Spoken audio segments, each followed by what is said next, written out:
دایکی محەممەد فەرموو خوشکی من. مامۆستا گیان سەلام عەلەیکوم. عەلەیکم السەلام وڕەحمەتوڵڵا خوشکە باشەکەم.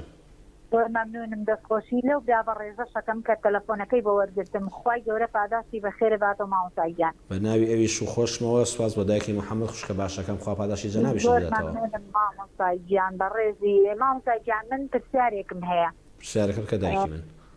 باشە مامۆستا گیان. مامۆستا من چەند کەسانێک ماڵیان لێ تێکداوم.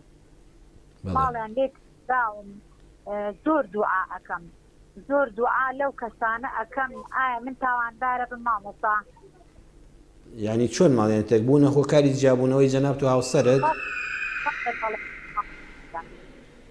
چەند کەسێک ماڵیان لێ تێکدام بوختانێکیشیان بۆ کردم مامۆستا بۆ خوای گەورەیە هیچ یعنی لە خۆمان شک نابم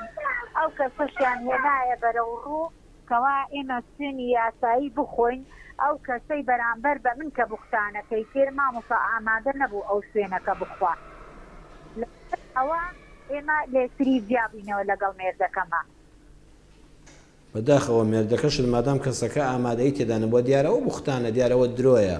وە جورئەتی نەبووە دەبواە بۆ خۆی دڵی خۆی پاکاتەوە بەڵام بە هەر حاڵ ئینشاءالله خوشکە باشەکەم خوا دەرگای ڕەحمەت لێ بکاتەوە تشکێک دەخەمە سەر ئەو بابەتەی جەنابیشت بەسەر چاو. مەمنونم مامۆستا گیان. پرسیاری دووەمیشم لە شەو ڕۆژی جمعەیە سڵاواتدان ئەم سڵاواتە دروستە یان هەر سڵاواتی ئیبراهیم لێ بدەی دروستە مامۆستا گیان سڵاوات لێدان بەسەر چاو.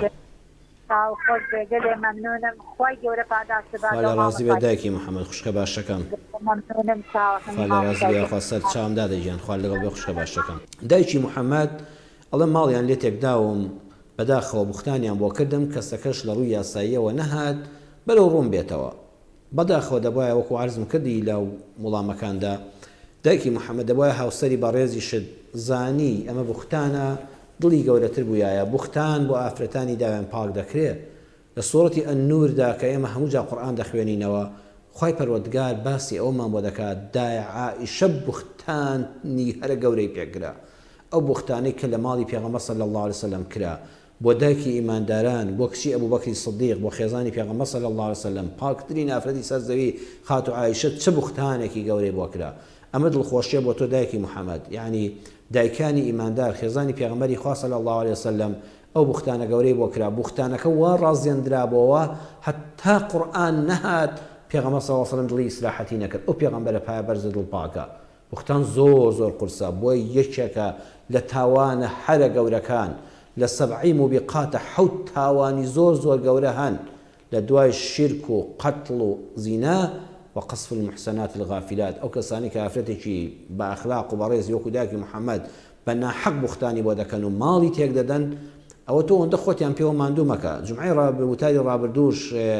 لە تەوەرەی بەرنامەی خۆشەویستیدا باسی ئەوەم کرد تۆ یەک جار حەواڵە بە خوای کە بەڵام ژیانی خۆتی پێوە مەفەوتێنە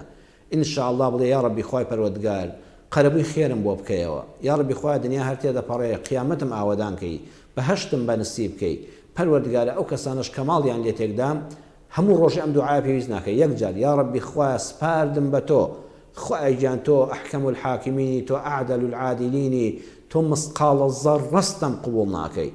ئەو کەسەی ماڵی دێ تێکدام خوای تۆ دەیناسی و دەیبینی یا ئەڵڵا بە تۆم سپارد بەڵام لە زیاتی ئەوی هەمیشە خەریکی دوعاکردن لەو بی ئەو خۆت زەرەت دەکەی یعنی وا لێدێت دەروونت دەبێتە زوڵدان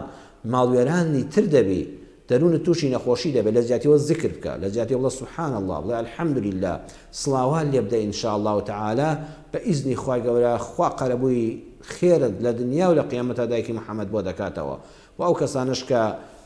بەداخەوە بەدای وڵاتی ئێمە بەداخەوەم بوختانکردنە هەروە بە بەلاش بۆ یەکتر ماڵ تێکدانی یەکتر وڵای کارێکی زۆر مەترسیدارە هەر کەسێ ماڵی کەسێک تێکدا دڵنیا بێ خوای گەورە ماڵی تێک دەدا و قیامەتیش هەیە کەس حەقی لەسەر کەس نامێنێتەوە خوا پەناماندا دوامێن دڵی لە ڕۆژی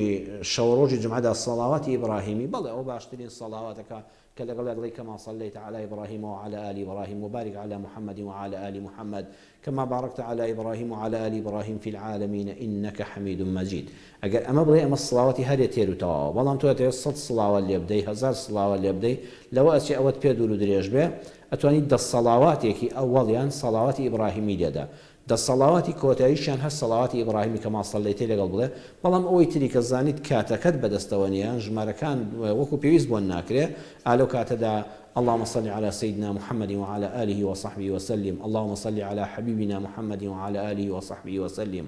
اللهم صل على شفيعنا محمد وعلى آله وصحبه وسلم أو الصلوات تواوى وأجر باداشتي تواوى شدقاتي بلام أولك كوتايكي صلوات إبراهيم يشبه أو الزوز والباشترا دايكي محمد